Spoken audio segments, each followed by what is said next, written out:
This video covers the back office functions of ProMonitor in terms of setting up the student group types and the marking schemes attached to them. Advanced do provide some a basic list of the student group types of marking schemes, but you may find that these are not applicable to every course, and the last one published was from 2019, so some courses specifications are may be different and have been published since then.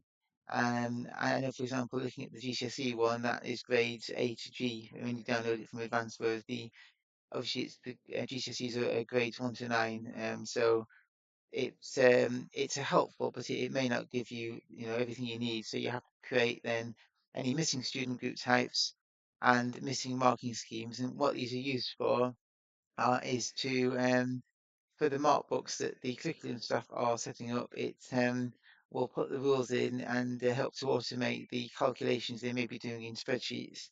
And if set up correctly, it's possible for this system to automate the grades at the higher levels. So if the staff are entering them at, say, task or assessment level, depending on the type of qualification, the grade can be automatically calculated for the unit level, and then it can automatically complete the unit when everything below it's being completed. But staff do need to complete the markbook fully and completely at the lower level to get the correct answer at the higher level. So this tutorial, this video covers setting up a new student group type or reviewing also what is in there at the moment from the the back office side of things, and the same for the the marking schemes attached to the student group types. So in ProMonitor, the course is obviously the qualification that is being taught. The student group is the group, the kind of registered group within that course, such as like Group A, Group B, or Group C. And the student group types are assigned at the student group level. Um, so it would probably be the case that if there's groups A, B, and C against the course, all three of those student groups should have the same student group type attached to them.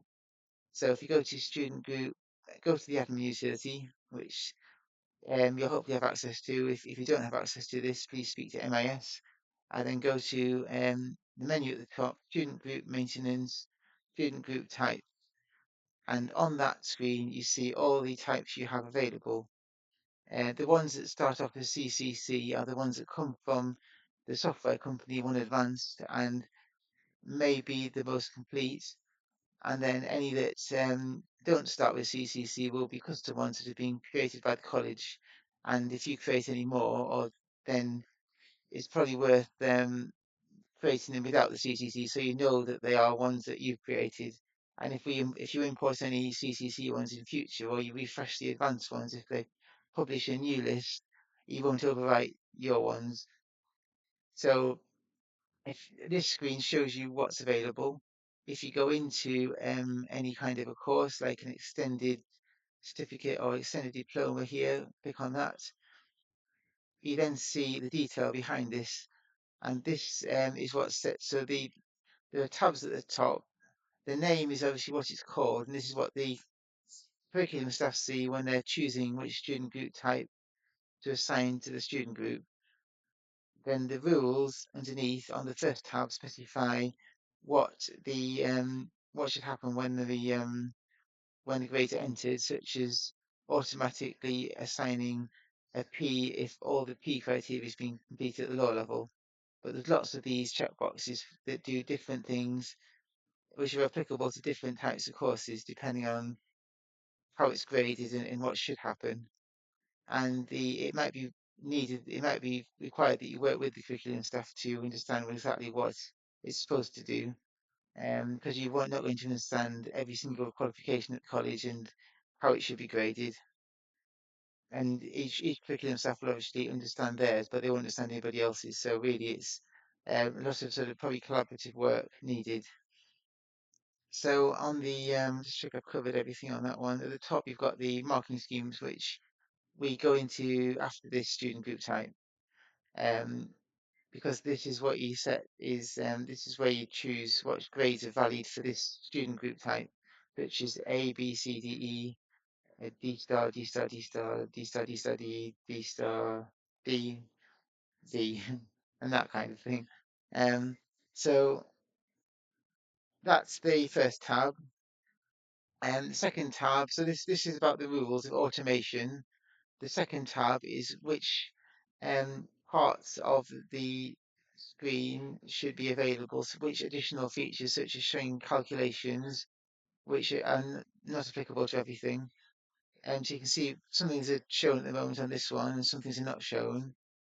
And then the reports is which reports are available for this particular student group.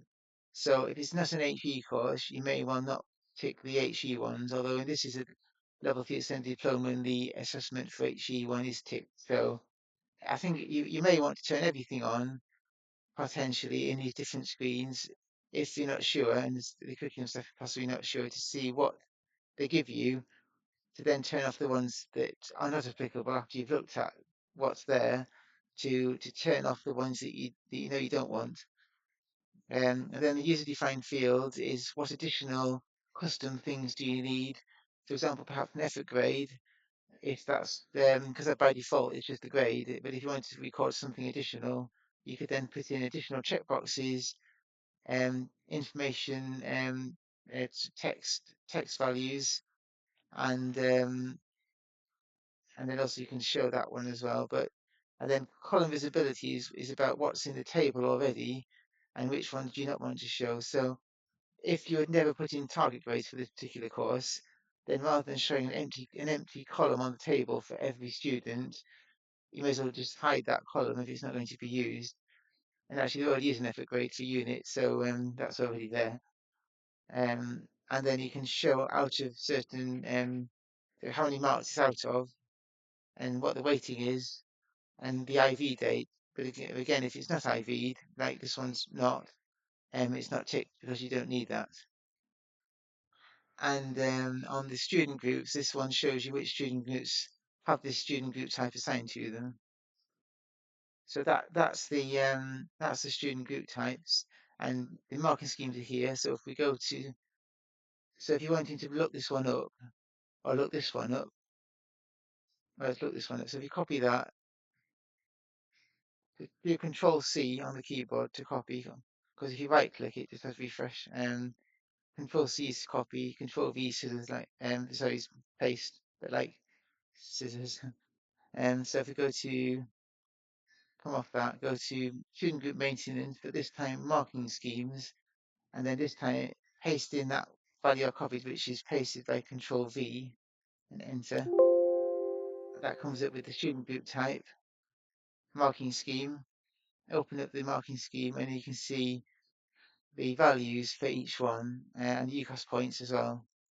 So if you wanted to create your own marking scheme, you can copy one. If you find that say if you extended diplomas in general are all the same, but one particular one is slightly different, rather than going to a blank one and setting it all up from scratch, it's probably easier to copy one that's there and then edit that, and then you've got you just need to edit what's different about it. So if we go to new, and we'll just call this a test marking scheme, and it's say it's for the assessment, and then we'll say the grade. So you've got to be 40% maybe to pass this course. So a fail grade is going to be a minimum of 0, a maximum of 39.9.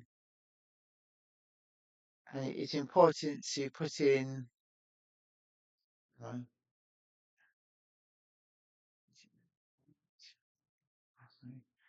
it's important to put in the, just in case decimals get put in, because if you did it from 0 to 39 and 40 as a pass, and someone put in 39.5, it would fall between the fail and the pass, so it wouldn't have anything in it. So and I just put in that one maybe for the midpoint, which would be 20, and then add another, and then a pass, for example, might be anything that's going to be 40 starting point, and then maybe up to 60. So we'll do 59.12345. You can't do 6 because it rounds it back up to 60 again. So that's going to be 26, 40, 50, 40, 50, 60, 70, 80. Is that about right? Yeah, probably. So we'll do 50 on that one. And then for merit, it's going to be 60 to 80, so 79.12345.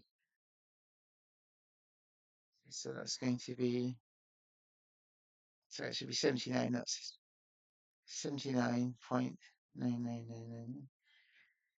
So then the midpoint is going to be 70, and then we're going to add a D. I was just making sure it was going to work out, which it is. So we're going to start at 80 up to 100, and then say 90 for that. So there we go. Anything below a 40 is going to be a fail. So whatever grade somebody, whatever point score somebody gets, points for their assessment, is going to give them a grade, and grade it as either a pass, a merit, or a distinction. And I call this test 123. Save that. And then if you were going to a student group type and then either editing one or adding a new one, you could then choose that assessment marking scheme of test 123. There it is, in your student group type. So I think that that's the setup basically, as to how it's configured. And in terms of setting up the correct marking schemes, if you import the one advanced one, that gives you about 94 or something different marking schemes. So it might be that that covers most courses, and anywhere it doesn't quite match, you can copy a similar one.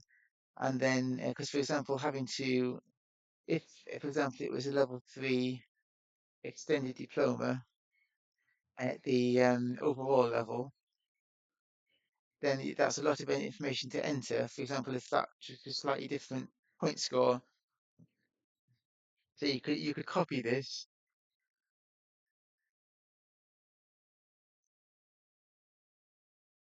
remove off answers, and let's put it there with a 2 on the end, and then you could go into that, and then you could edit those values that are wrong. You aren't having to create 1, 2, 3, 4, 5, 6, 7, 8, 9, 10 different options. You just have to edit them slightly, so it should be a lot quicker. So that covers how to set up a marking scheme and how to set up a student group type. And if you're not sure on the marking scheme, if you go to the so if you look at what the qualification is, what the awarding body is, go to the website for that awarding body, find the PDF specification, and it should tell you what the marking scheme is supposed to be, so you can confirm whether it's correct or not correct, and then make adjustments as needed. And the lecturing staff, the curriculum staff, should have they should know where that is. And actually, once you've added that, if you've got a student group type for that student group, which has to be quite granular, but you can actually add in the link to that specification as well on the student group. But hopefully that's useful, and please watch the early videos which cover the well, more the curriculum side, so to understand how what they're having to do at their side on their side of things, and how what you do here affects what they see and how the markbook works.